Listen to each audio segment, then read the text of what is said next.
कृष्ण प्राप्ति होय रहा होय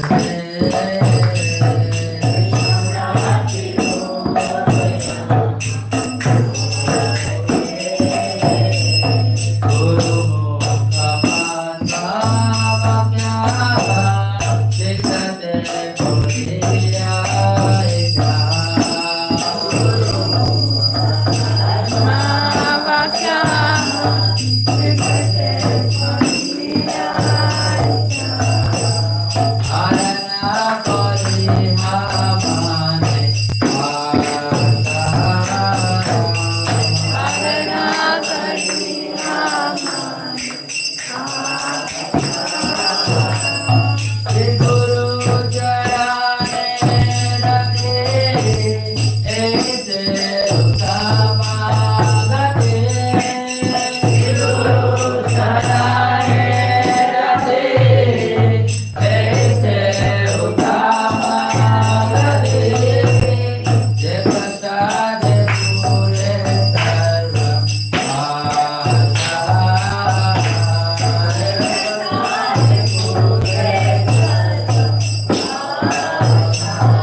जय विष्णुपाद परमहंस प्रचार्य अष्टशतक डिवाइन ग्रेस अभय चरणारविंद भक्ति रत्न स्वामी श्री प्रभुपाद की जय।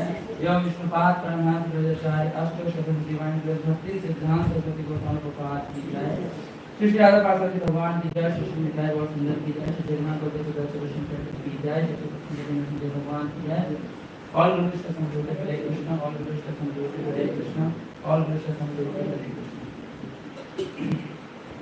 राम हरे राम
जुगुसुप्तं धर्म कृतया मनुशासत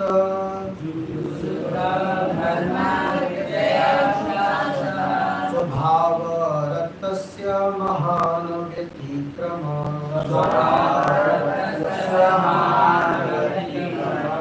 यद वाक्यतो धर्म इति तरस्थितो न मन्यते तस्य निवारणं जन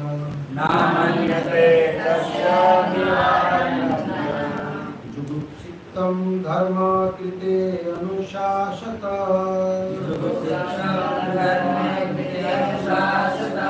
स्वभावरक्तस्य महान् व्यतिक्रम यद्वाक्यतो धर्म इति तरस्थितो न मन्यते तस्य निवारणं जन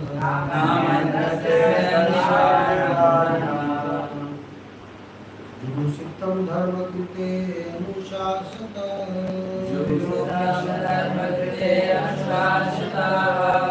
स्वभावरक्तस्य महान् व्यतिक्रम यद्वाक्यतो धर्म इति तरस्थितो न मन्यते तस्य निवारणं जन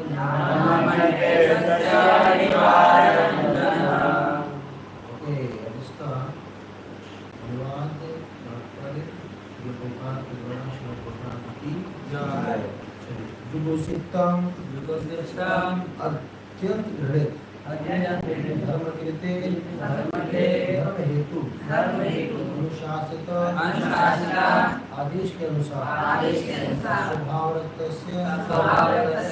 स्वभाव से अनुरक्त महान व्यतिक्रम अनुचित जिसके उपदेश से धर्म इस प्रकार इतर जन सामान्य स्थिर नहीं मान्यते सोचते तस्य उसका निवारणम विषय जन ये दो तात्पर्य अपने से कोई पढ़ लीजिएगा। मैं अनुवाद पढ़ता हूँ। अनुवाद और तात्पर्य श्लोकोपात की जय। सामान्य लोगों में भोग करने की स्वाभाविक प्रवृत्ति होती है और तुमने धर्म के नाम पर उन्हें वैसा करते रहने के लिए प्रोत्साहित किया है। यह अत्यंत घृणित तथा अत्यंत अनुचित है। चूंकि वे लोग तुम्हारे उद्देश्यों के अनुसार मार्गदर्शन प्राप्त करते हैं, अतः वे ऐसे कार्यों को धर्म के नाम पर ग्रहण करेंगे और निषेधों की भी परवाह नहीं करेंगे।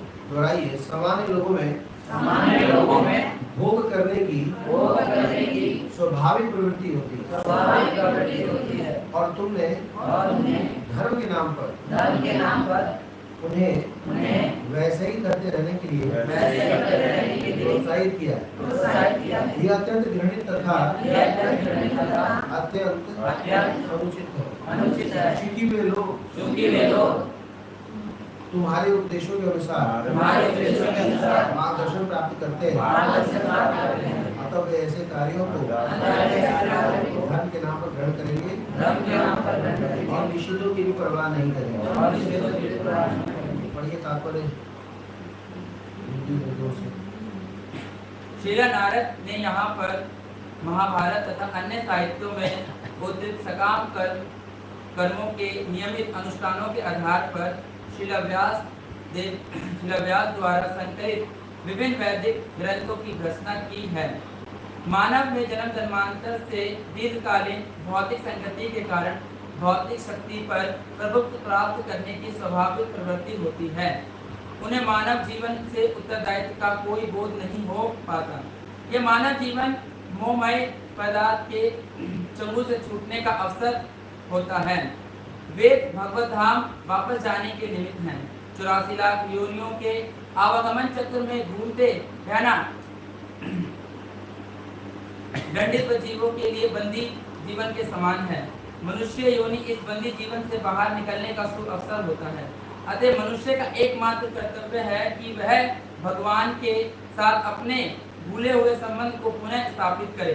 ऐसी परिस्थितियों में धार्मिक कृत्यों की आड़ में इंद्रिय भोग की योजना बनाने के लिए प्रोत्साहन नहीं दिया जाना चाहिए। मानव शक्ति को ऐसे विपेक्ष से पथभ्रष्ट सभ्यता का जन्म होता है। श्री व्यासदेव महाभारत इत्यादि में वैदिक व्याख्या के प्रमाण स्वरूप हैं। अतः उनके द्वारा किसी भी रूप से इंद्रिय भोग को प्रोत्साहन देना आध्यात्मिक विकास में भारी अवरोध है, क्योंकि लोग उन भौतिक कार्यों को त्यागना नहीं चाहेंगे जो उन्हें भव बंधन में जकड़े हुए हैं। मानव सभ्यता की किसी विशेष अवस्था में जब धर्म के नाम पर ऐसे भौतिक कार्यों का बोलबाला हुआ तो स्वयं भगवान बुद्ध के रूप में अवतरित हुए और धर्म के नाम पर पशुवध बंद करने के उद्देश्य से वेद प्रमाण की निंदा की। नारद को इसका पूर्वाभास हो गया था, अतः उन्होंने ऐसे साहित्य की निंदा की। आज भी मांस भक्षी लोग धर्म के नाम पर किसी भी देवता या समक्ष पशु बलि, क्योंकि किन्हीं वैदिक ग्रंथों में से नियमित यज्ञों की संस्तुति की जाती है। उन्हें मांसाहार से वृत्त करने के उद्देश्य से ही इस प्रकार की संस्तुति की जाती है, लेकिन धीरे धीरे ऐसे धार्मिक कृत्यों के उद्देश्य भुला दिए जाते हैं और पशुवध केंद्र प्रधान बन जाता है। इसका कारण यह है कि ऐसे अल्पज्ञ भौतिकवादी व्यक्ति उन लोगों की बातें नहीं सुनना चाहते जो वैदिक अनुष्ठानों की व्याख्या करने में समर्थ हैं।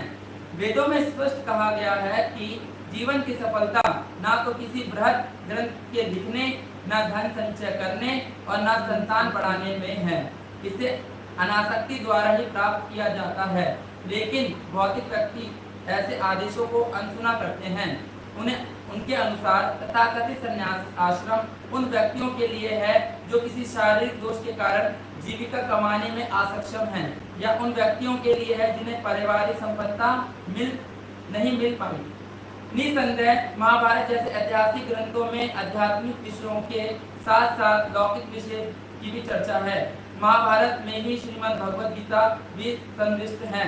महाभारत की संपूर्ण विचारधारा की अग्रिम परिणति श्रीमद् भगवद गीता के इस सर्वोत्तम उपदेश के रूप में होती है कि मनुष्य को समस्त काम त्याग कर भगवान श्री कृष्ण के चरणारविंदों की शरण पूर्ण रूप से स्वीकार करनी चाहिए। लेकिन भौतिकवादी प्रवृत्ति रखने मनुष्य राजनीतिक, आर्थिक और परोपकारिक कार्यों में अधिक रुचि रखते हैं, जिनका उल्लेख महाभारत में है, और मुख्य विषय अर्थात श्रीमद् भगवद गीता के प्रति कम रुचि दिखाते हैं।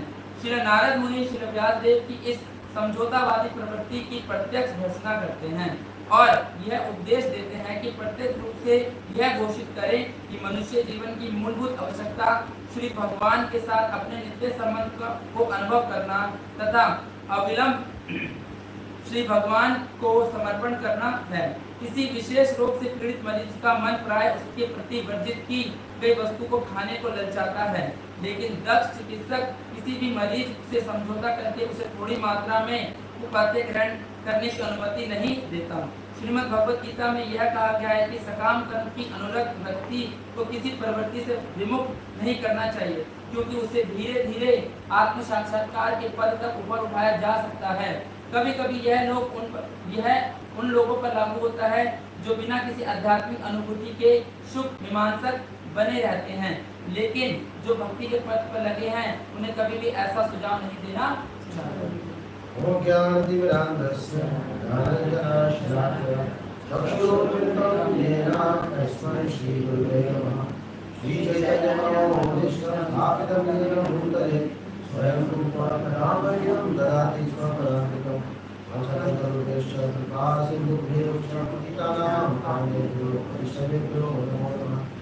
जय श्री कृष्ण चैतन्य प्रभु नित्यानंद श्री अद्वैत गदाधर श्रीवासादि गौर हरे कृष्णा कृष्णा कृष्णा हरे हरे हरे राम राम राम हरे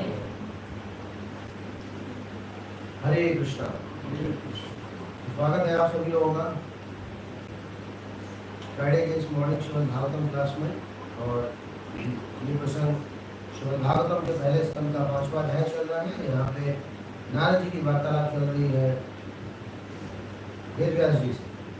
वेद व्यास जी ने एक बहुत बड़ा काम किया है, वेदों की रचना की है, लेकिन उस रचना करने के बाद उनको डांट पड़ रहा है अपने गुरुदेव से, अपने गुरुदेव नारद जी से। काम तो बहुत बड़ा किया है, लेकिन कई बार काम करने के बाद भी सुनना पड़ता है, होता है ऐसा। लेकिन वो नाराज नहीं हो रहे, दुखी नहीं हो रहे, परेशान नहीं हो रहे, संशोधन करने पर विचार कर रहे। तो क्या डांट लगा रहे हैं? असल डांट लगाने का कारण ये है कि वेद व्यास जी पूछ रहे हैं कि सर मैंने इतना सब कुछ किया, मुझे अच्छा नहीं लग रहा। केवल होता है इतनी माला करते हैं, इतनी चैंटिंग मीटिंग करते हैं, सब कुछ अच्छा नहीं लग रहा। ठीक उसी तरह जैसे बड़ी ईमानदारी से जाते हैं, ऑफिस में काम करते हैं और सब कुछ अच्छा तो करते हैं, फिर भी अच्छा नहीं लगता। क्यों नहीं अच्छा लगता? इसलिए अच्छा नहीं लगता क्योंकि वो सारा काम आपने अपने लिए किया, अपने रीति के लिए किया, या अपना पर्पस को पूरा करने के लिए किया। तो जो लोग अपने निहित इच्छाओं की पूर्ति में लगे हुए हैं वो कभी भी संतुष्ट नहीं होंगे।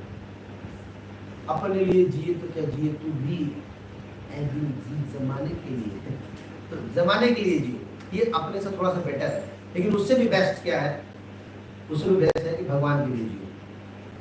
तो जो भक्त भगवान के लिए जीता है वो क्या होता है? ब्रह्मभूत लेवल पे होता है। जो कहते हैं ब्रह्मभूत प्रसन्न आत्मा ना सोचती ना कांक्षती। तो जो ब्रह्मभूत लेवल पे रहता है वो कभी दुखी नहीं होता। तो दूसरे शब्दों में जो परेशान है, हताश है, दुखी है, वो मतलबी है। बस उसको अपनी चिंता है, मेरा क्या, हमारा क्या, हम सबका क्या। या तो अपनी चिंता करेगा, या तो अपने देश की चिंता करेगा, या फिर मोहल्ले की चिंता करेगा। बस उसी में उसकी जिंदगी चली जाती है। तो जिंदगी भर अहम मम ममेती में उनका दिमाग लगा रहता है। एको हम दूतो नास्ति, बस मैं ही एक हूँ, दूसरा तो कोई है ही नहीं संसार। वो मतलब ही नहीं लगता। व्यक्ति इतना अंधा हो जाता है कई बार कि लिफ्ट में चलता है, शीशे में अपना मुंह देखता है तो भूल ही जाता है उस टाइम लिफ्ट कौन भी था क्या, कोई था तो कौन था पता नहीं, ध्यान नहीं दिया, मतलब मुंह देख रहा था उस शीशे में कि बाल ठीक से झाड़े है कि नहीं और सब कुछ सेट बैठे है नहीं। तो अपने लिए जिंदगी दुनिया जी रही है या फिर अपनों के लिए या फिर अपनी ड्यूटी निभाने के लिए। तो कई लोग ऐसे होते हैं जो खाली अपनी ड्यूटी निभाते रहते हैं, मतलब जिम्मेदारी बोल दिया तो उतना करेंगे, लेकिन तो फकीर होते हैं बस इतना करेंगे, उसके पीछे ना कोई प्रेम है ना अनुराग है और ना कोई अपनापन है, कुछ नहीं, बस ड्यूटी समझ के करते। यहाँ पे वीरेंद्र जी वही बेचारे ड्यूटी करते हुए नजर आ रहे हैं कि उन्होंने शास्त्रों की रचना की। शास्त्र क्या है? शास्त्र है मनुष्यों को मार्गदर्शन देने की एक निर्देशिका, एक मैनुअल है, how to live a life, मनुष्यों को कैसे यापन किया जाए, इसलिए शास्त्र दिए। अब ये शास्त्र है, इन शास्त्रों में जीवन कैसे जिया जाता है वो बताया जाता है। कई लोग पूछते हैं सर आप लोग 4 वेद नहीं पढ़ाते, यजुर्वेद अथर्ववेद सामवेद सब पढ़ाते नहीं हो आप, चक्कर क्या है? तो क्यों पढ़ाने के लिए है ही नहीं कुछ। वेद में क्या दिया हुआ है? वेदों में दिया हुआ है कि कैसे ब्राह्मण को अपना कार्य करना चाहिए, कैसे गृहस्थ को अपना कार्य करना चाहिए, स्त्रियों का क्या धर्म है, पुरुषों का क्या धर्म है, वैश्य का क्या धर्म है, शूद्र का क्या धर्म है, अपनी अपनी ड्यूटी बताएगी उसको कैसे करना चाहिए। उसमें कहीं भी प्रेम नहीं दिया हुआ तो भगवान से प्रेम कैसे पड़ेगा? यही बात नारद जी वेद व्यास जी को समझा रहे हैं, बता रहे हैं या डांट रहे हैं कि तुमने जो शास्त्र रचा है उसमें तो बस यही दे दिया है कि कैसे खाना है, कैसे सोना है, कैसे व्यवस्था करनी है, धर्म अर्थ काम और मोक्ष, बस इन 4 पुरुषार्थों पर तुमने वहाँ पे व्याख्यान कर दिया। अब इनको करके होगा क्या? ये सब के सब अपने मतलब से नहीं, सब के सब अपने मतलब निकालेंगे। कोई कुछ भी पढ़ता है तो हमेशा उसमें अपने मतलब की चीज ढूंढता है। कई बार ऐसी कथाएं होती है, कथाओं के बाद व्यक्ति के कांटा वहीं फंसा रहता है जहां पे उसके काम की चीज बोली गई है। जैसे मान लो पूरी कथाओं का कारण बोल दिया जाए तो इस प्रकार से पेटे का जूस शरीर के लिए बहुत बढ़िया रहता है, अब उसको दिमाग में बैठ जाएगा पेटे का जूस पीना चाहिए, उसके दिमाग में इतना नहीं आएगा कि भगवान से प्रेम कैसे बढ़ाएगा। हालांकि भगवान के बारे में बताई गई लेकिन उसको अपने फायदा उससे ना, हाँ ऐसा कर दिया।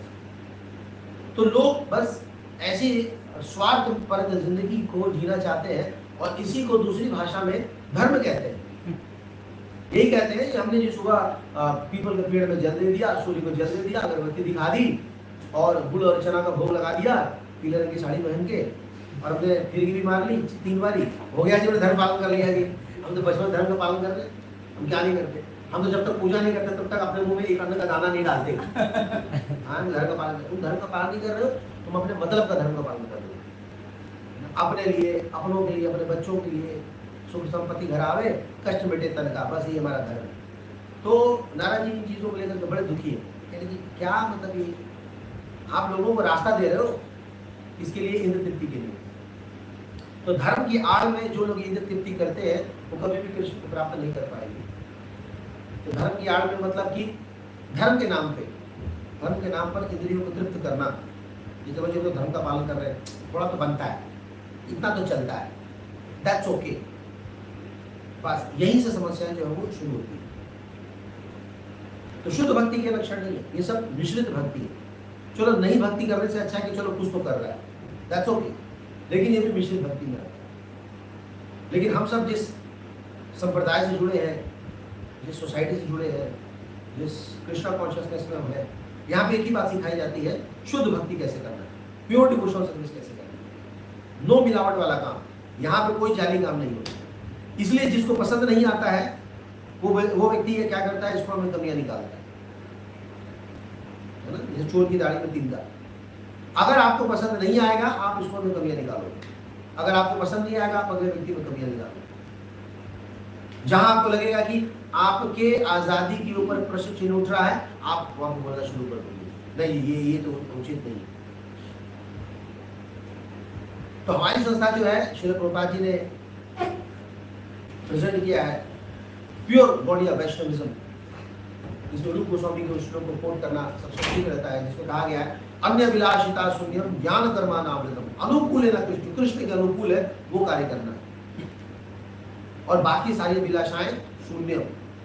हालांकि ऐसा नहीं हो सकता अभी शून्य, और उसको प्रयास करना है। तो जो व्यक्ति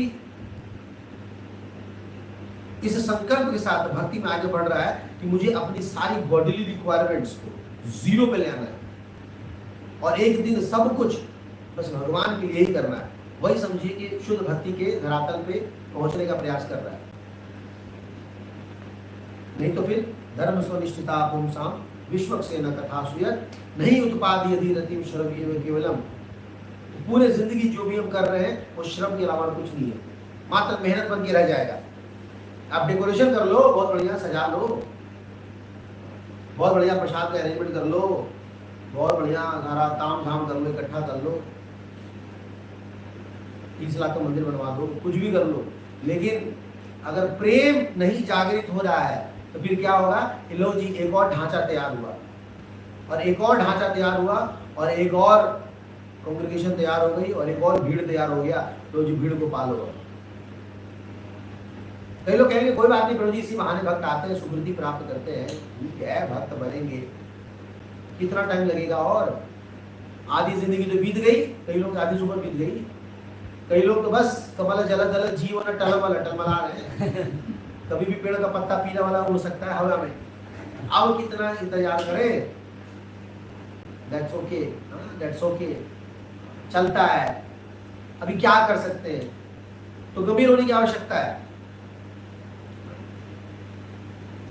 हमें एक रिस्पॉन्सिबल पोस्ट पे आने की आवश्यकता है। हम सबको चाहिए कि हम गंभीर बने, सीरियस बने, और वो हमारे सिम्टम से दिखता है, हमारे बिहेवियर से दिखता है कि हम गंभीर रहने के लिए, हमारे बात व्यवहार से दिखता है। ये गंभीरता लानी बहुत जरूरी है। तो यहाँ पे वेद व्यास जी को नारद जी कह रहे हैं कि कर्मकांड से ऊपर उठो, रिचुअल लाइफ से ऊपर उठिए और स्पिरिचुअल लाइफ में। तो रिचुअल में जब SPI लगा दो तो स्पिरिचुअल हो जाता है। SP बने शिला प्रभुपाद, I बने इस्कॉन। तो स्पिरिचुअल बनना है, रिचुअल में फंसे नहीं रहना।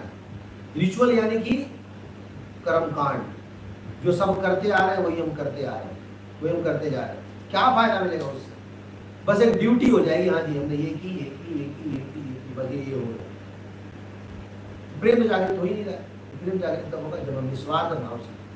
तो आगे चल के नारद जी सोल्यूशन देंगे, वेद व्यास जी दो बड़े अच्छे सोल्यूशन देंगे। क्या सोल्यूशन देंगे? एक सोल्यूशन देंगे कि आप जो भी करते हो भगवान की खुशी के लिए करो, है ना। घर परिवार चलाओ, बच्चों को पढ़ाओ लिखाओ, नौकरी चाकरी करो, खाओ पियो, जो भी कुछ करो, only for the pleasure of the Lord, भगवान की प्रसन्नता के लिए किया जाए। अगर हम भगवान की प्रसन्नता के लिए पूर्ण रूप में इस तरह अगर लगते हैं तब फिर धीरे धीरे हम प्रेरित बनते हैं। नहीं तो क्या होता है, मकड़ी की जाल की तरह हम अपना ही इतना फैला देते हैं, इतना विस्तार कर देते हैं और इसको संभालने में लगे रहते हैं। मैं एक देश गया हुआ था, वहाँ मेरी बात हो रही थी, तो कह रहा प्रभु जी मतलब मजा नहीं आ रहा, वो बात नहीं आ रही। तो मजा नहीं आ रहा, बात नहीं आ रही, पता है क्यों? मैंने उनको बोला क्योंकि आप बाहर नहीं निकलते, आपको एक दुकान मिल गया है, उसको संभालने में लगे हुए। इस रूम की प्रॉब्लम, उस भक्त से प्रॉब्लम, किचन का प्रॉब्लम, कुकिंग का प्रॉब्लम, ये प्रॉब्लम, वो, अरे तो जिंदगी भर लगा रहेगा, कहाँ नहीं है। पानी का प्रॉब्लम, टोटी में करंट आता है उसका प्रॉब्लम, अरे ये पूरी जिंदगी लगा रहेगा। पानी का प्रॉब्लम आज से, मैं जब से पैदा हुआ हूँ तब से मैं पानी का प्रॉब्लम देख रहा हूँ। अपने मोहल्ले में पानी का प्रॉब्लम देखा था, स्कूल में पानी का प्रॉब्लम देखा। हमारे स्कूल में मोटर ही खराब हो जाता था। एक शीतल भैया थे, वो हमेशा आए दिन जो है ना टुल्लू पंप उस समय हुआ करता था, उसको निकालते थे, फिर उसको रिपेयर करेंगे, फिर डालेंगे। स्कूल में पानी का प्रॉब्लम, कॉलेज के दिनों में भी पानी का प्रॉब्लम। क्या होता था, पानी सब लोग ऐसे करके पीते थे, अब उसमें प्रेशर बड़ा कम आता था तो लाई लंबी लग जाती। कहाँ प्रॉब्लम नहीं होता बताओ, हर जगह प्रॉब्लम। अभी आप गढ़ी में आओ, प्रॉब्लम ही प्रॉब्लम, कहाँ प्रॉब्लम नहीं। ये तो हमेशा रहेगा। हाँ मुंबई पुनर्जन्म दुख खा लिया, शाश्वत हमेशा रहेगा।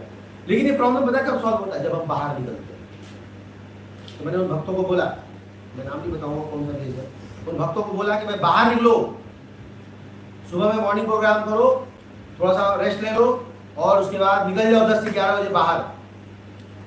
बाहर झोला वाला लेकर, जिस लोग ऑफिस चले जाते हैं ना, तो जैसे ही झोला वगैरह लेकर के जैसे 10 बज जाता है, 10 से 11 बज जाता है, तो उस समय क्या करते हैं कि जैसे ऑफिस वाले बाहर निकलते हैं ना, तो उस तरह से बाहर निकलो ऑफिस या बिजनेस के लिए बाहर निकलते हैं। 10 से 11 बाहर निकले और शाम में आए कितने बजे? 5-6 बजे।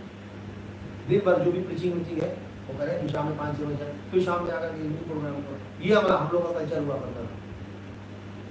तो बात बताते हैं कि ऐसे लोग भक्त बनते हैं।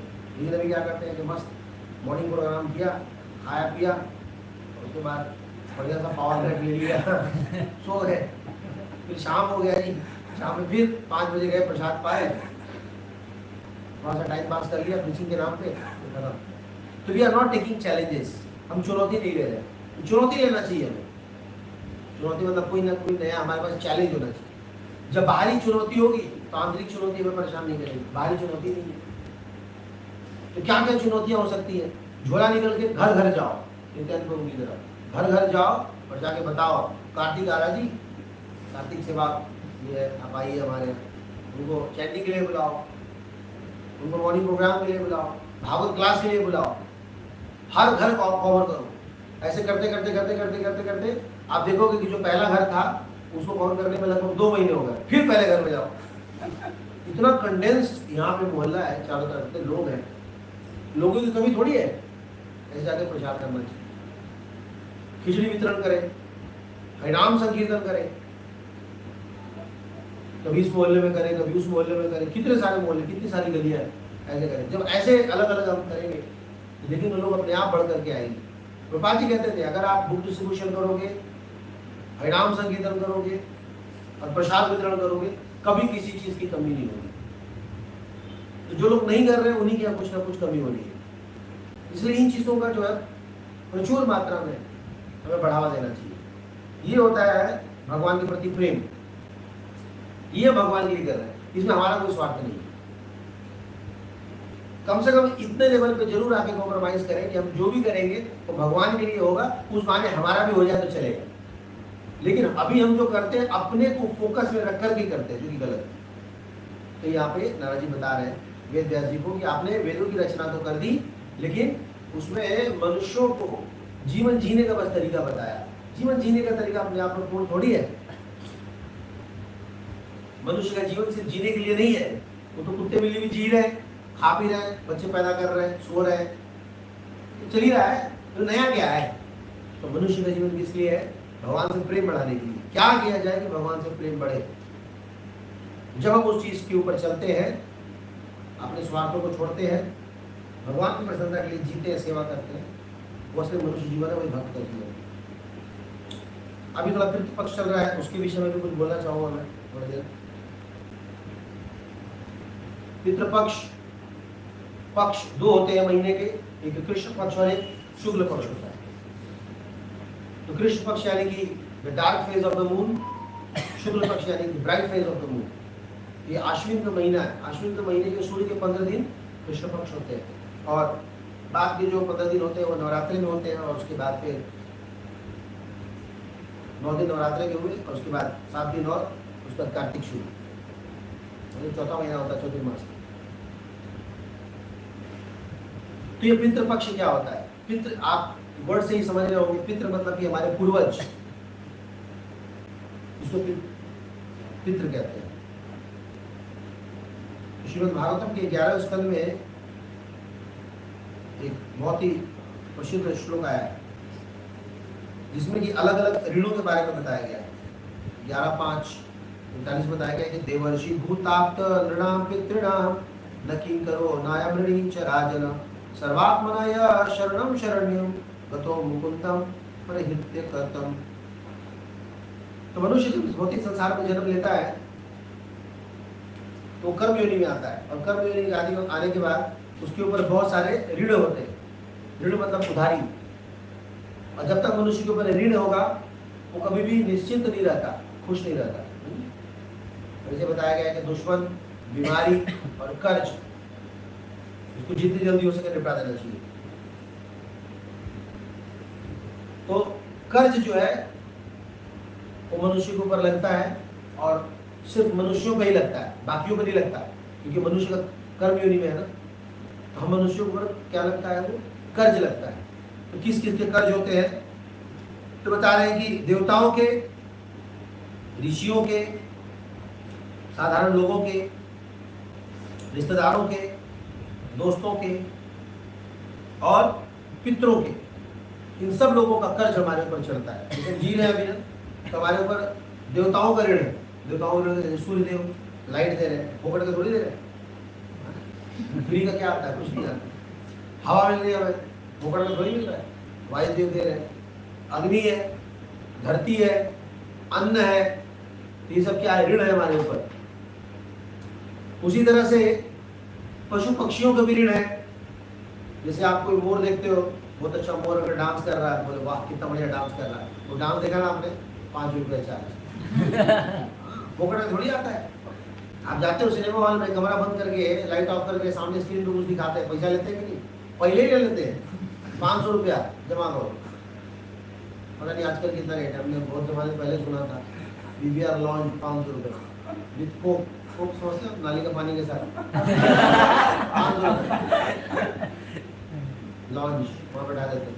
पहले पैसा ले लेते हैं। आपने बोला वाह कितना अच्छा नाच रहा है, तो नाचने का पैसा आपने पैसा देना पड़ेगा। या फिर आप किसी पक्षी को सुनते हो, बड़ा अच्छा बड़ी सी उसकी आवाज़ निकल रही है, मानो कोयल है या तोता है, तो कितना अच्छा बोल रहा है वो। जो आपने सुन लिया ना, बस अब डाउनलोड के पैसे लगेंगे। वो बड़ा थोड़ा डाउनलोड होता है, भले आपने 10 सेकंड के लिए सुना, अब वो कर्ज हो गया आपको। कीड़े मकोड़े किसको देखते हो ना, किसका कलर आपको पसंद आ गया, वाह कितना अच्छा ब्लैक एंड व्हाइट में है, रेड एंड व्हाइट कीड़े होते हैं ना, red and white dot dot dot, फोकट थोड़ी होता है। पहाड़ों में जाते हो, इतना अच्छा सीनरी दिखता है, पैसा लगता है उसका। ये सब कर्ज है हमारे ऊपर। देख के अच्छा लगना, जहां को देख के अच्छा लगा देना पड़ता है। हाँ, फ्री में नहीं होता कुछ भी।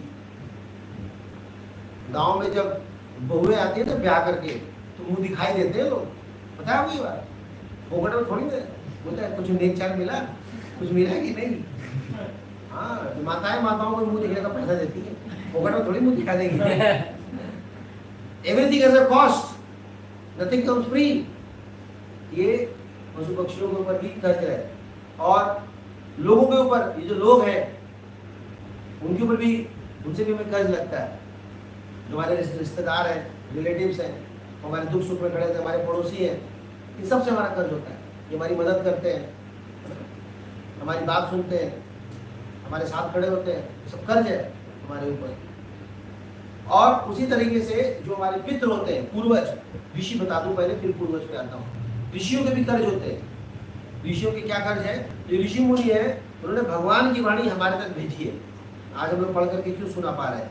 क्योंकि भगवान ने इन ऋषि मुनियों को बताया, और इन ऋषियों मुनियों के बाद अब हम लोग श्रवण कर रहे हैं।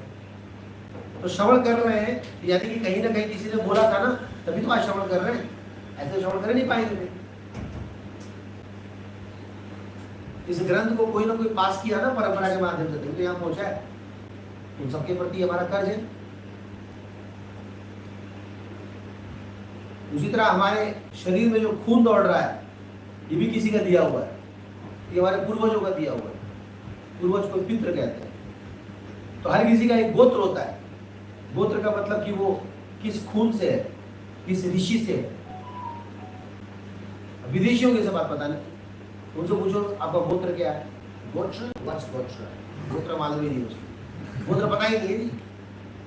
जब पूजा कराने आते हैं, मुझे पूछो गोत्र पता है आपको? ना, अच्छी तो गोत्र ले भाई, तो चला कॉमन गोत्र में डाल दो, अच्छी तो चला, पता ही नहीं होता। कई लोग पूजा पाठ में बैठ जाते हैं, ब्याह शादी बैठते हैं, पंडित पूछता है गोत्र पता है ना? गोत्र मम्मी गोत्र बता दे, पापा गोत्र बता दे। दुर्भाग्य, अब तो इंडियन भी नहीं जान रहे। इंडियन से पूछो ना, उनको पता नहीं चलता। आप लोगों को पता है ना? नहीं तो आज ही जाके अपने घर वालों से पूछिए हमारा गोत्र क्या है। किसी का भारद्वाज है, किसी का गौतम है, किसी का शांडिल्य है, ऐसे भृगु है, कई सारे अलग अलग गोत्र हैं। यानी कि वो ऋषि के वंशावली है। और इसे एक लाभ ये भी होता है कि सेम गोत्र में शादियां भी नहीं होती, तो भाई बहन का रिश्ता होता है। फिर क्या होता है? Bloods of same nature repel each other. दूसरे कौम है ना, उसमें ये सब नहीं देखा जाता, वो भाई बहन में शादी करवा देते हो। बस खाली दूध का रिश्ता है, वो एक माँ का 2 बच्चों ने दूध पिया, बस वही भाई बहन, आगे किसी से प्यार करो। तो क्या होता है? अब वो ब्लड रिएक्ट करेगा, क्या कहते हैं उसको, energy of same repels each other होता है ना, जो भी सेम चार्ज, जो हाँ same charge repels each other. इसलिए टेढ़ बांगुर बच्चे उनके ज्यादा पैदा होते हैं। देखा हमने, आले टेढ़े ज्यादा पैदा होते हैं। किसी का आंख टेढ़ा, कान टेढ़ा, क्या होता है, रिएक्ट कर गया। अब ये सब चीज देखते ही नहीं है, कोई मतलब ही नहीं है। गुण भी नहीं मिलाते आजकल तो, 36 गुण मिलाते नहीं है और जिंदगी में 36 का आंकड़ा बना रहता है। तो ये सब किसने बताया हमें? ऋषि मुनि ने बताया, उनकी कृपा से हमें पता चला। उसी तरह से पितरों का भी ऋण हमारे ऊपर होता है। तो पितृ जो है, जिनके कारण अभी संसार में है, हमारे जो मनुष्य शरीर मिला है, तो इन सभी ऋणों को चुकाना पड़ता है। तो अगर इन ऋणों को नहीं चुकाएंगे तो उधारी होगी, और जब तक उधारी नहीं तो संसार में आना पड़ेगा। तो पितरों को ऋण चुकाने के लिए 15 दिन का आपको मौका मिलता है। इसमें जो भी हमारे पूर्वज हैं जिन्होंने शरीर छोड़ दिया है, वह शरीर छोड़ने के बाद प्राय पितृलोक में जाते हैं। पितृलोक यानी कि यमलोक के ऊपर वाला प्लेनेट, उसको यमराज जी का ऑफिस भी कहते हैं। और वहाँ पे वेटिंग रूम होता है, ढेर सारे जीवात्मा वहाँ जाके फंसे पड़े रहते हैं, वेटिंग रूम में रहते हैं अपनी बारी की। उनकी बारी आती है, जिनको बड़ा सा टेलीविजन दिखाया जाता है, देख वो दिखता है तो मैं हूँ, अरे ये भी रिकॉर्ड हो गया, कुछ बचा ही नहीं। तो वहाँ दिखाते हैं सारा आपका पाप। उस पर कहते हैं आओ कबूल है, आप हाँ जी कबूल है, तब कोड़ा बजेगा, उसको पनिशमेंट दिया जाएगा। और अगर बोलेगा कि नहीं इसमें कुछ मिलावट किया गया है, मैं नहीं हूँ, मेरा भाई है, भाई बुलाते हैं। 10 दिक्पालों को बुलाएंगे, इंद्र चंद्र वरुण वायु सबको बुलाते हैं, वो गवाही देते हैं ना यही था। वो बोलेगा मारोगे नहीं, बताओ तेरे हम जो भी करते हैं ना सब कुछ नोट होता है। ऐसा नहीं कि हम कुछ भी करके सड़क लिए। ये छुप छुप के प्याजी का अपने पकौड़े खाए ना। तो ये पितृलोक जो है, खैर हम तो नरक की तरफ चले गए, थोड़ा ऊपर आते हैं। ये पितृलोक जो है, पितृलोक में फंसे रहते हैं। पितृलोक के देवता ऐरमा है, उनकी सवारी कौवा है, और वहाँ पे ढेर सारे आपके हमारे हम सबके रिलेटिव्स वहीं पे हैं, और वहाँ पे प्रतीक्षा कर रहे हैं अपनी सुनवाई की। केस ज्यादा होता है, कभी वैसे केस ज्यादा है, तो फिर नंबर आता है बारी बारी से, जिसकी बारी आई कोर्ट में होता है ना, बारी बारी से डेट आता है, उसकी डेट है। तो जब तक उसका डेट नहीं आया तब तक पितृलोक फंसे रहते हैं, पितृलोक में पड़े रहते हैं। अब वहाँ पे कोई कैफेटेरिया नहीं है तो भौतिक शरीर ना, आत्मा के स्तर पे तो है नहीं, कैफेटेरिया है नहीं, वहाँ पे समोसे चाय पकौड़े तो मिलता है नहीं। अब यहाँ से कोई कुछ अगर देगा तो वही उन लोगों को प्राप्त होता है। मान लीजिए आपकी लेडी वहाँ पे बैठे हुए बेंच के ऊपर, और उनका दाएं वाला खा रहा है ब्रेड पकौड़े, बाएं वाला खा रहा है जलेबी समोसे, और आप मुँह ताक रहे हो। अच्छा कोई किसी को दे नहीं सकता वहाँ, दे नहीं सकता वहाँ, हम मुँह ताकता रहता है दूसरे का। जैसे स्कूल में होता है ना, अपना टिफिन अपने ही लेके आए, सारे बच्चे खा रहे, कितना मजा आता है उसमें मम्मी बड़ी याद आती है, और उल्टा कोसते भी रहते हैं किसकी वजह से टिफिन छूटा। वैसे ही पितृलोक कोसते हैं, श्राप देते हैं किसको, हम लोगों को। क्या बोलते हैं, नलायक कहीं का, तुझे पैदा किया तो जब वहां भेजा ये करने के लिए, मुझे भूल गया, नाश पीटे। वो श्राप देते हैं, गाली देते हैं, उसको कहते हैं पितृदोष। क्या कहते हैं, ये पितृदोष जो क्या करता है, आपको दुख में डालता है, आपको जीवन में सुखी नहीं आता, क्योंकि किसी का श्राप लग रहा है ना, हाय लग रहा है। इन पितृदोषों से बचने के लिए, इन श्रापों से बचने के लिए लोग क्या करते हैं, पितरों को पिंडदान करते हैं, या पितृपक्ष उनकी सेवा करते हैं। तो देखा होगा पिताजी हेडशेप करते हैं अपने पिताजी के लिए, तिलांजलि देते हैं, कुछ देते हैं। तो यहाँ से देते हैं, वहां प्राप्त हो जाता है। और ये इतना दिन दे दोगे साल भर चलेगा। जैसे होता है ना कोटा वाला महीने में एक बार दे देता है, महीने भर चलता है। सैलरी एक बार आती है, महीने भर चलता है ना भाई। सीटीसी कॉस्ट टू कंपनी एक बार का पैकेज होता है। उसी तरीके से यहाँ जब हम डालते हैं तो वहां उनको प्राप्त होता है।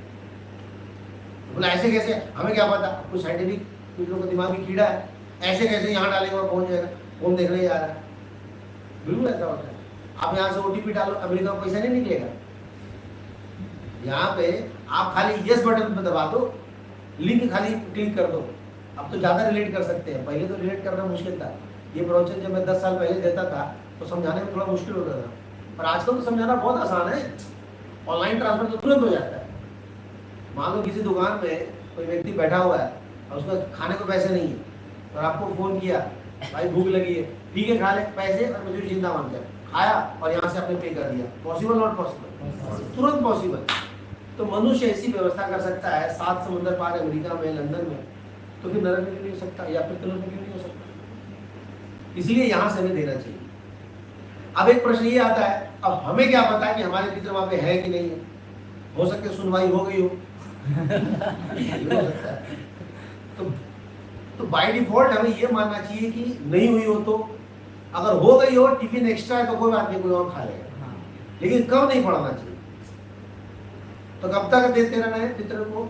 जब तक आपकी जिंदगी है। और याद रखना, अगर आप दोगे तो ही आपको मिलेगा। तो यही बात अर्जुन ने भगवान को भगवत गीता में कही कि हे प्रभु, मैं युद्ध नहीं लड़ूंगा। क्यों? क्योंकि अगर मैं युद्ध लड़ूंगा, ये सारे योद्धा मारे जाएंगे, स्त्रियां फिर दूषित होंगी, और फिर नाजायज बच्चे पैदा होंगे, उनका कोई कुल गुण संस्कार नहीं होगा, और सारे कुल के पुरानियां गिर जाएंगे। इसीलिए ऐसे घरों में शादी करनी चाहिए जो धार्मिक होते हैं। वो गजेड़ी, शराबी, ये लोग करोगे क्या करेंगे? एटलीस्ट माताएं इसमें बहुत सीरियस होती है, मैंने देखा है धर्म को लेकर के ना, तो धर्म से कॉम्प्रोमाइज नहीं करना चाहिए। तो लोग बच्चे पैदा करते ही इसीलिए। तो बच्चे पैदा करने का पर्पस क्या होता है?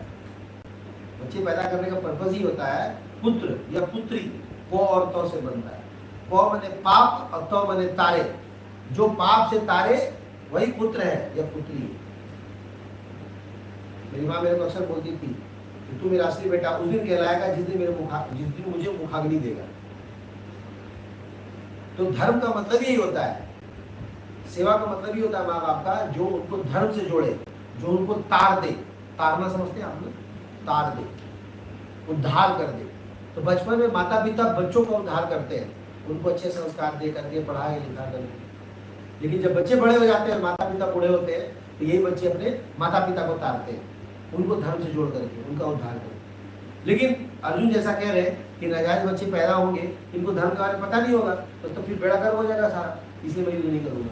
तभी ऐसे संतानों के न संतान होना ज्यादा अच्छा है।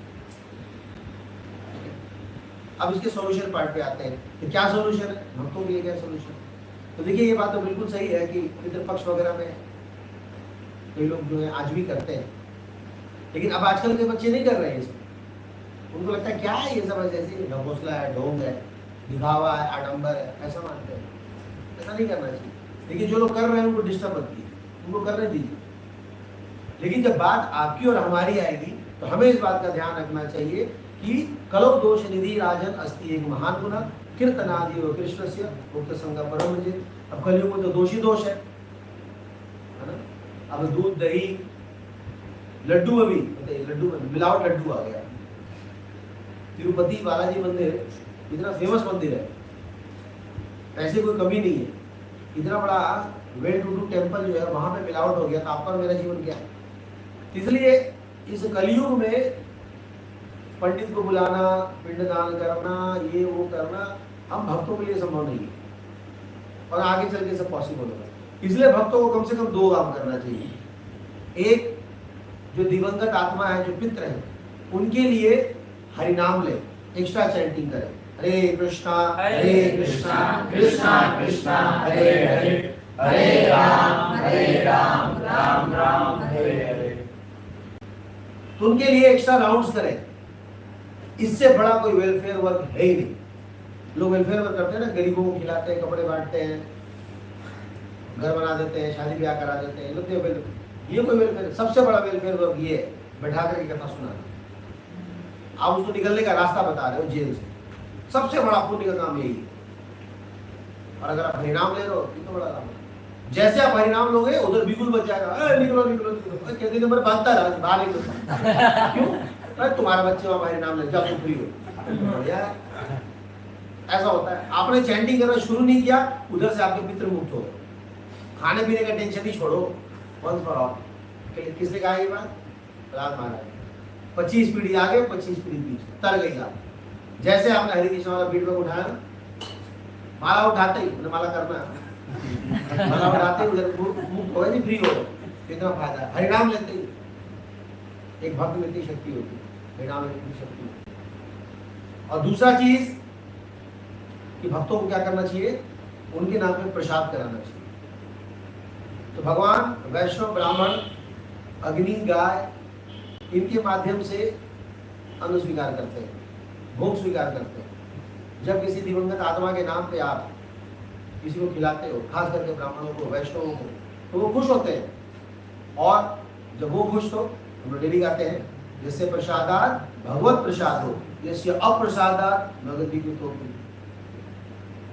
वैष्णव जन जब प्रसन्न होते हैं तो उनकी प्रसन्नता में ही विष्णु की प्रसन्नता है, और विष्णु अगर खुश तो सब कुछ खुश। तो इन ऋणों को तो हम नहीं चुका सकते, इसमें तो कोई दो राय नहीं। इतने ऋण है हमारे ऊपर में, 33 करोड़ देवी देवता या 33 कोटि देवी देवता, कैसे आप एक एक ऋण चुकाओगे? इंद्र को चुकाओगे चंद्र नारायण, इंद्रों को चुका तो वायुदेव नारायण, अरे किस किस का चुकाओगे? इसलिए अच्छा ये बताया कि पेड़ के जड़ में पानी दीजिए। तो भगवान को अगर प्रसन्न कर दिए, सारे देवी देवता प्रसन्न, कोई दुखी नहीं होगा। इसलिए बेस्ट यही है कि भगवान के श्री चरणों की सेवा की जाए। इसलिए लास्ट लाइन में क्या बताएगा, गतो मुकुंदम, क्या गतो मुकुंदम मुरारे, लास्ट में बताएगा ना, गतो मुकुंदम परिहृत्य कर्तम सर्वात्मनाय शरणम शरण्यम गतो मुकुंदम परिहृत्य कर्तुम। क्यों मुकुंद वर्ड यूज किया गया? गोविंद ने यूज किया गया। क्यों? मुकुंद मतलब जो मुक्ति दे। एक एक वर्ड जो है ना उत्तम श्लोक होता है भागवत का। गतो मुकुंदम, ये जो मुकुंद है, कृष्ण है, ये हमें मुक्ति दे सकते हैं, और कोई संसार में मुक्ति दे सकता है। क्यों नहीं इनको प्रसन्न करें? और ये प्रसन्न होते हैं हरिनाम से, तो हम भी मुक्त, वो भी मुक्त, सब। तो पितृपक्ष मीन्स यही, हरिनाम लीजिए और प्रसाद कराइए। हाँ, लेकिन अगर कोई कर रहा है, आपके घर में कोई प्रोसेस फॉलो कर, उसको डिस्टर्ब मत कीजिए। ऐसा भगवान भगवद गीता के 3रे अध्याय में कहते, तो करने दीजिए उनको। आपको बोलते थोड़ा आप ही हाथ लगा दीजिए, लेकिन आप हरिनाम लेते रहिए और प्रसाद खिलाते रहिए, यही सबसे बेस्ट। जिस दिन जिस परिवार के व्यक्ति का निधन हुआ है, उस दिन खास करके फोकस रखना चाहिए। इन्हीं 15 दिनों में किसी दिन वो मरे होंगे, या तो प्रतिपदा या द्वितीया या तृतीया, कोई व्यक्ति इन्हीं 15 दिनों मरा होगा ना, और कोई 16 दिन तो होता ही नहीं, या पूर्णिमा या अमावस्या, इनमें किस दिन मरे होंगे, या पहला दिन या 15वां दिन, उस पर्टिकुलर तिथि पे विशेष रूप से उनके लिए कुछ सेवा करनी चाहिए। और अगर आपको तिथि पता नहीं है, तो मालूम ही नहीं हो या कब मरे हो, तो अमावस्या, अमावस्या जिंदाबाद, लास्ट में अमावस्या जब आता है ना, उस दिन फिर आप कर दीजिए। तो ये तर्पण बहुत जरूरी है। भगवान कृष्ण भी किया, श्री रामचंद्र जी ने भी किया, श्री चैतन्य महाप्रभु ने भी किया, कोई ऐसा नहीं है जो नहीं करते। ऐसे धर्मों का पालन हमें करना चाहिए, यथाशक्ति यथासंभव करना चाहिए, लेकिन बहुत ज्यादा कर्मकांड में नहीं फंसना चाहिए। अगर कर्मकांड में फंसेंगे तो संभव नहीं है, क्योंकि ना तो पंडित, न तो द्रव्य, न तो प्रोसेस, कुछ भी कलयुग में प्योर है नहीं। अगर प्योर है संसार में कुछ, तो है भगवान का नाम। हरे कृष्णा कृष्णा कृष्णा हरे हरे, हरे राम राम राम हरे हरे। ओके, किसी का कोई प्रश्न है? 2 विषय हमने लिया, एक तो वेद व्यास जी नारद जी का संदर्भ, दूसरा पितृपक्ष के ऊपर। क्वेश्चन कमेंट्स, किसी कुछ पूछना है? हाँ जी,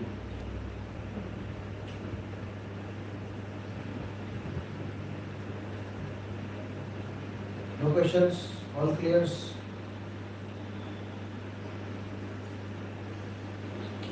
ठीक है, नो क्वेश्चन 1, नो क्वेश्चन 2, आ गया क्वेश्चन, पूछिए।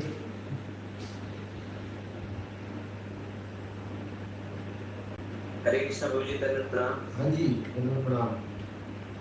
प्रभु जी क्षमा चाहते हैं, वो वीडियो ऑफ है, आवाज आ रही है। प्रभु जी वो जो कुछ पितरों का बताया था प्रभु जी, उन पितरों में पैतृक जो माता पिता का है और जो पूर्वजों का है वो तो समझ में आ गया था, कुछ और जो एक दो रह गए थे उनका अगर बता दे प्रभु जी, कौन होगा, कैसे कैसे वो करें। किनका? ऋषि मुनि का, देवता का, पड़ोसियों का, रिश्तेदारों का, इन का? प्रभु जी कारण सा यही, एक तो पितर जो माता पिता का है उनका तो समझ में आ गया था कि ये वो करे, बाकी एक तो हरि नाम जो है प्रभु जी, हरि नाम अगर लेते हैं तो वो हरि नाम लेना उन सभी चीजों को वो कवर कर देता है ना, जो और क्या? बिल्कुल, आप चेक काट लो, किसी के नाम पे चेक काट लो, क्या बड़ा बोलता है, जिसके नाम पे चेक काट लो उसको ले लेना। मैं तो एक बार यहाँ पुण्य तर्पण करते हैं जहाँ पे गया, और मैं गया था, मेरे ब्राह्मण से बात हो रही थी, मैंने बोला कि किसके नाम का हम पिंडदान कर सकते हैं? उसने बोला आप किसी के नाम का भी कर सकते हैं, प्रधानतः अपने माता पिता, अपने दादा दादी, अपने जो पैटर्नल साइड होते हैं पहले करते हैं, लेकिन मैटरनल साइड भी कर सकते हैं, नाना नानी मामा मामा उनका भी कर सकते हैं। और तो और कह रहे हैं कि आप आस पड़ोसी का भी कर सकते हो, किसी का भी कर सकते हो। भाई आप कोई अगर फंसा पड़ा है वहाँ, अब किसी के नाम पे अगर टिफिन देते बदल है, हम अपने घर का खाते हैं, ऐसा थोड़ी होता है। टिफिन आ रहा है, भी खा रहे हैं वहाँ, अगर लंच बॉक्स आप किसी के नाम पे दे रहे हो नहीं कर सकते, बट प्रेफरेबली लोग जनरली अपने घर का करते हैं, अपने वहाँ घर वाला करते हैं, थोड़ा सा प्रोफाइड होता है, ब्लड रिलेशन ज़्यादा हाईलाइटेड होता है। लेकिन आप किसी के लिए भी कर सकते हैं, किसी के लिए भी हरिनाम कर सकते हैं। आत्मा वाइज सब लोग एक दूसरे से कनेक्टेड है, बॉडी वाइज में भी अलग है, तो किसी के लिए भी आप प्रार्थना कर सकते हैं, कोई किसी के लिए भी जाप कर सकते हैं। प्रभु जी, जिनकी पिताजी नहीं है, पुत्री सिर्फ है परिवार में, पुत्र नहीं, कोई फर्क नहीं पड़ता, पुत्री हो या पुत्र हो, दोनों में से कोई भी कर सकता है। प्रेफरेबली अगर प्रभु जी हो, जेंट्स हो, वो करे तो अच्छा है। अगर वो नहीं है तो जिस घर में माताएं ही हो, मान लो मम्मी है तो बेटी है, और कोई करने वाला है वो भी करे, कोई फर्क नहीं पड़ता, वो भी एक जीवात्मा है, दामाद कर सकते हैं। कोई भी कर सकता है। प्रभु की बगल का पप्पू है तो उससे भी करवा सकते हो, किसी से भी करवा सकते हो। वहाँ भैया खाली बैठा प्लेट लगा बैठा हुआ, कोई दे नहीं रहा है, अब वो ये लेकर आए हैं, अरे कोई भी लेकर ला ही रहा है, छोड़ दिया। हाँ, कोई भी किसी का भी कर सकता है। ये तो मैं बता रहा हूँ एक प्रमाणिक पंडों के माध्यम से, वहाँ पे बहुत भारी पंडित है, उनसे मैंने बात किया था, बहुत विस्तार से मैंने इन चीज़ों पे समझा था, क्योंकि हमारे यहाँ कर्मकांड के बारे में ज़्यादा नहीं दिया जाता है, लेकिन आप किसी के लिए भी हरिनाम, किसी के लिए भी प्रसाद करा सकते हैं। जी प्रभु जी, तो और प्रभु जी मैं कुछ बोलना चाह रहा हूँ। हाँ बोलिए। मंडे का शाम का प्रभु जी जो गौराती होता है, उसके बाद का जो तीज प्रसाद है वो मैं करवाना चाहता हूँ अपने पितरों के। बहुत बढ़िया, आप अपने एरिया लीडर से संपर्क करें। जी प्रभु जी, मैं अभी कर लेता हूँ। Please go ahead. और कोई किसी का प्रश्न? Thank you. हाँ जी वरुण। जैसे कि एक कहने की बॉडी इलेक्ट्रिक पक्षी लगता है तो मंदिर वगैरह पूजा में हमारे यहाँ तो नहीं बोलते कि पितृपक्ष लगे मंदिर बंद करो, हमारे तो मंदिर पूरा दोनों पल्ला अच्छे से खोलते हैं। कर्मकांड में ऐसा होता है, कर्मकांड में ऐसा होता है, पितृपक्ष है ये काम नहीं करते, वो काम नहीं करते, ऐसा नहीं करते। और मैंने तो देखा कि ट्रेन में कभी खाली नहीं रहता, 12 महीने भीड़ लगी रहती है। वो जो अधिक मास मल मास लगता है उसमें भी वेटिंग चलता रहता है, कहते हैं कि लोग यात्रा नहीं करते, तो कहाँ जा रहे हैं? तो अगर आप भगवान के निहित कोई कार्य कर रहे हैं तो कोई प्रॉब्लम नहीं, लेकिन अपने निहित अगर कुछ कर रहे हैं तो नहीं करना चाहिए, ये इसका जवाब है। पितृ पक्ष में या ऐसे पक्षों में हम नहीं करते हैं। कब नहीं करते? जब अपने स्वार्थ के लिए, अपने घर परिवार के लिए करते, तो फिर जैसे ब्याह शादी वगैरह नहीं होता। अब तो भगवान में क्या लेना देना, तुम यार अपने फायदे के लिए कर रहे हो, कपड़ा शपड़ा नहीं खरीदते अपने फायदे के लिए। लेकिन मान लो किसी मंदिर का इनॉग्रेशन कर रहे हो, अरे कभी भी कर लो, मान लो कोई डोनेशन देना चाहता है, नहीं जी पितृ पक्ष में नहीं लेते, पागल हो जाएगा। हम तो प्राण ले इसमें। मान लो जी मैं सोच रहा था फुल टाइम हूँ, अभी तो पितृ पक्ष आ रहा अभी भी क्या फर्क पड़ता है उससे?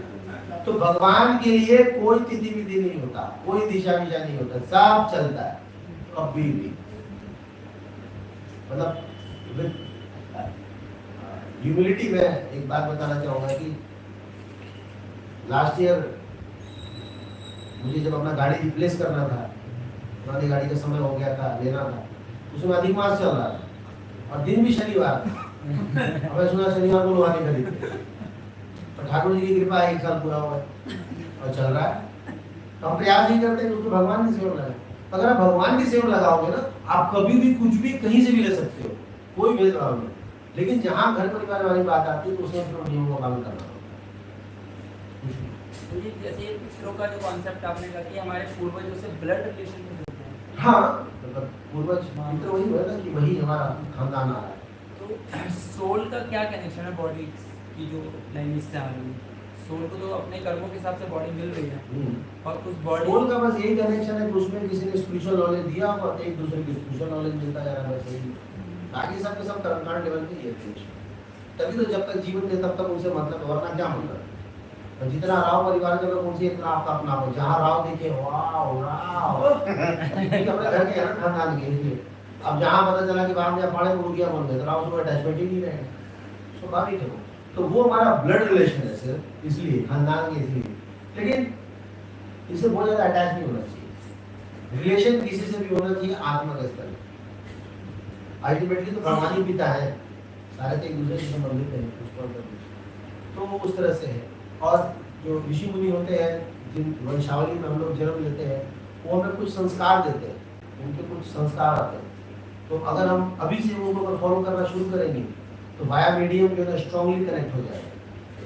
जैसे होता है ना कि सोलर पैनल को अच्छे से साफ कर दो तो चार्ज होना चालू हो जाता है। कभी गंदगी आ गई है, कभी हमारे ऋषि मुनियों से कोई कनेक्शन ही फील नहीं होता है। अब नीट एंड क्लीन हो जाए तो उनके मैसेज आपको एज इट इज आना शुरू होंगे। आप उनके वाइब्स या उनकी जो मैसेजेस आप उनके जीवन में उतार पाओगे, इसीलिए होता है। हाँ जी, अमावस्या 15 की कोई माना पूछिए, साकेत धाम से कौन पूछ रहा है प्रश्न? नीचे से करा एक मिनट, हाँ बोलिए जोर से जरा। जैसा आपने बोला कि प्रेजेंट टाइम पे कुछ भी प्योर नहीं है और मुक्ति पाना बहुत ही मुश्किल है, लेकिन फिर भी इस्कॉन जो है शुद्ध भक्ति को अभी भी चलाया जा रहा है। तो हमारे लिए एक साधन है, मतलब एक रास्ता है जिसे हम फॉलो करके मुक्ति प्राप्त कर सकते हैं।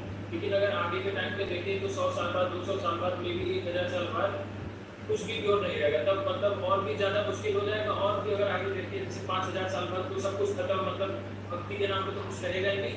तो तब तो लोगों के पास कोई रास्ता ही नहीं रहेगा मुक्ति पाने का।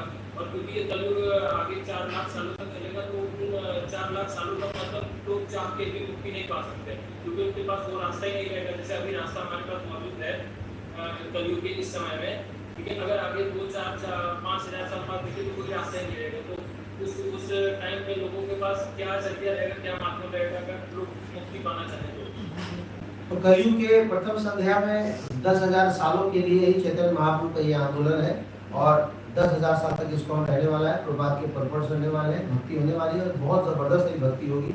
और जितने भी लोग इंटरेस्टेड है, मुक्त होना चाहते हैं, वो सब के सब जो है इन 10,000 सालों में मुक्त हो जाएंगे। बाकी जिसको नहीं जाना तो जबरदस्ती तो कर नहीं सकते, उनके लिए क्या होगा? तो गधों की है 3 दवाएं, लतम जुतम और पिटाई, वो लोग पिटेंगे, वो मार खाएंगे और क्या, कलयुग आएंगे, बात नहीं करेंगे, उसमें कुटाई पिसाई होगी तो उसकी। तो इसीलिए बताया गया कि भौतिक संसार सब लोगों के लिए नहीं है। जो अच्छे लोग हैं वो जल्दी जल्दी भक्ति में गंभीर हो और अपना बोलिया बिस्तर बांधे और यहाँ से निकल जाए। यहाँ पे जड़ ना जमाए, फ्लैट खरीदेंगे चक्कर बनाए, खरीद भी लिया तो उसे भगवान की भजन भक्ति करे और वहीं से टेक ऑफ करे। अभी नहीं कि इस शहर में अगला उस शहर में, और तो अपना विस्तार करने की जरूरत नहीं है। यहाँ पे जितनी जल्दी हो सके बोलिया बिस्तर बांध के निकल जाना है। और ये मौका सिर्फ हमें 10,000 सालों के लिए ही मिला हुआ है। उसके बाद जैसा आपने कहा, धर्म के नाम पे कुछ नहीं बचेगा, न कोई पवित्र नदी, न तुलसी, न गंगा, न भक्त, न भगवान, नथिंग। सब कुछ के सब जो है अप्रकट हो जाएंगे। ये लास्ट चांस दिया जा रहा है। आपने एक कोट में सुना होगा ना, this is the last and final call of mister Chopra. आप जहाँ कहीं भी हो फटाफट नहीं तो फिर चोपड़ा को चॉपिंग कर दिया जाएगा, नहीं कर सकते उसके बाद। तो भगवान तो ऐसे 3 युग दिए थे, लेकिन चौथे युग में भी सप्लीमेंट्री एग्जाम के चांस दिए हैं कि चलो भाई इसमें आने कम से कम निकल लो, निकल गए तो ठीक है, नहीं तो तैयार रहिए। Okay, yes madam. भक्ति में गंभीर कैसे बनेंगे? भक्ति में गंभीर बनने का तरीका है, उन गंभीर भक्तों का संग कीजिए जो गंभीर है। जैसे एक अच्छे डॉक्टर कैसे बनेंगे? एक अच्छे डॉक्टर का संग कीजिए। एक अच्छे व्यापारी कैसे बनेंगे? अच्छे व्यापारी का संग कीजिए। एक अच्छे भक्त कैसे बनेंगे? अच्छे भक्तों का, उन भक्तों का संग कीजिए जो भक्त निस्वार्थ भाव से भगवत सेवा में लगे हुए हैं। उन भक्तों का संग कीजिए जिनके जीवन का लक्ष्य एक ही है कि कैसे ठाकुर जी को खुश करें। तो फिर क्या होगा? उनका जो कॉन्शियसनेस है आपके अंदर ट्रांसफर होगा। अब मान लो गलत लोगों का संग करोगे, उन लोगों का संग करोगे जो खाली प्रसाद के चक्कर में रहते हैं, क्लास खत्म होने पर डब्बा भरने के चक्कर में रहते हैं। माता जी डब्बा लाए हैं? नहीं लाए। नीचे पन्नी, आप बहुत लापरवाह हैं। अब ये डब्बा कॉन्शियसनेस पन्नी कॉन्शियसनेस जाएगा, क्या भक्ति करेगा? प्रसाद भागा तो प्रसाद मिलते हैं। या फिर लोग आते ही बैठते हैं, अभी मंदिर आए नहीं पहले से प्लान कर लेते हैं, पता नहीं वहाँ कुर्सी होगी कि नहीं, तो चेयरपर्सन कॉन्शियसनेस रहती है। धाम में जाए तो पहली चिंता करते हैं, पता नहीं वहाँ पे एकोमोडेशन कैसा होगा, क्या देंगे खाने को, अरे यहाँ भी खाने और सोने की चिंता, वहाँ भी खाने और सोने की चिंता। तो ये तभी आता है जब हम उस प्रकार के लोगों का संग कर रहे हैं। और कुछ लोग होते हैं जो सेवा कॉन्शियस होते हैं, उनको इसी की चिंता नहीं होती, खाएंगे कहाँ, रहेंगे कहाँ, जाते ही तुरंत ना नेक्स्ट अगला ऑप्शन पूछेंगे। स्टेशन पहुंचते भाई मेरी सीट कौन सी है, सीट बता दिया। भाई इवनिंग डिनर कितने बजे आएगा, बता दिया। भाई दूध पिए क्या रात में, कल मॉर्निंग में कहा कितने बजे, पूरे रास्ते की सबकी चिंता। यानी कि उसी तरह के लोगों का हमने संग किया, हाउ टू टाइप के लोगों, उसी तरह की भक्ति में रहते हैं किसी लोग चेतना वैसी चेतना बनती जा रही है। लेकिन उन भक्तों का संग कीजिए जो रीडिंग करते हैं, हीलिंग करते हैं। तो शास्त्रों में बताया गया है लेटर डिवोशन में कि पर निंदा से रहित और नाम में रुचि, ये दो क्वालिफिकेशन है जिससे हमें पता चलता है कि इस भक्त का मैं संग करना चाहिए। अगर कोई दूसरों की निंदा ना करे, नंबर 1, और दूसरा हरिनाम में उसकी रुचि है, तो ये क्वालिफिकेशन है, ये पहचान है एक अच्छे भक्त की। ऐसे भक्तों का संग करना। संग करने का मतलब कि उनकी वाणी सुनिए। संग करने का मतलब साथ में बैठना उठना नहीं। संग करने का मतलब कि अधिक से अधिक उनके वक्तव्यों को सुने। संग करने का मतलब कि पर्सनली साथ नहीं रहना। जैसे मान लीजिए मैं बहुत मुझे साथ रहता हूँ, तो उनके साथ उठता बैठता नहीं होता, उनकी पर्सनल लाइफ में इन्वॉल्व नहीं होता। खाते हैं, सोते हैं, नहाते हैं, चेंज करते हैं, मैं उसमें नहीं रहता।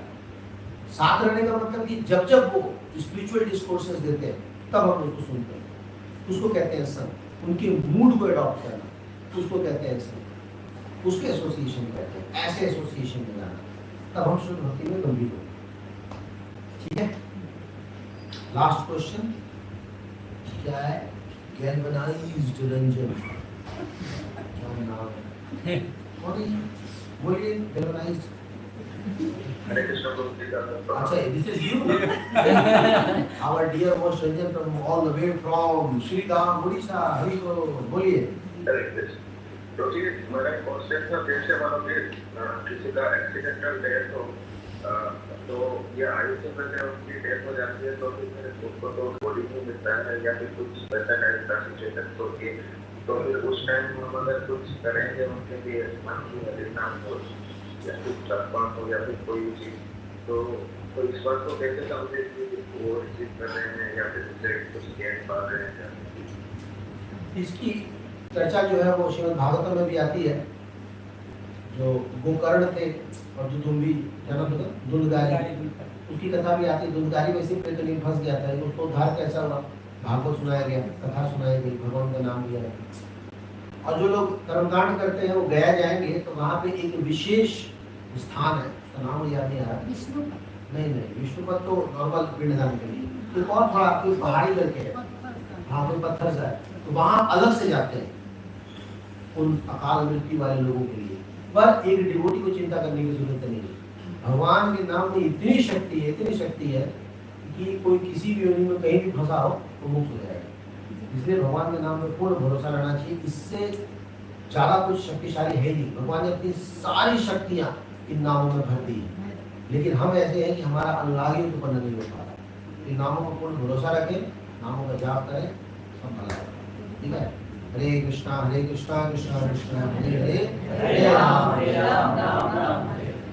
श्रीमद् भागवतम की जय, श्री प्रभुपाद की जय, साई गौर वंदे गुरु प्रसाद जी की जय।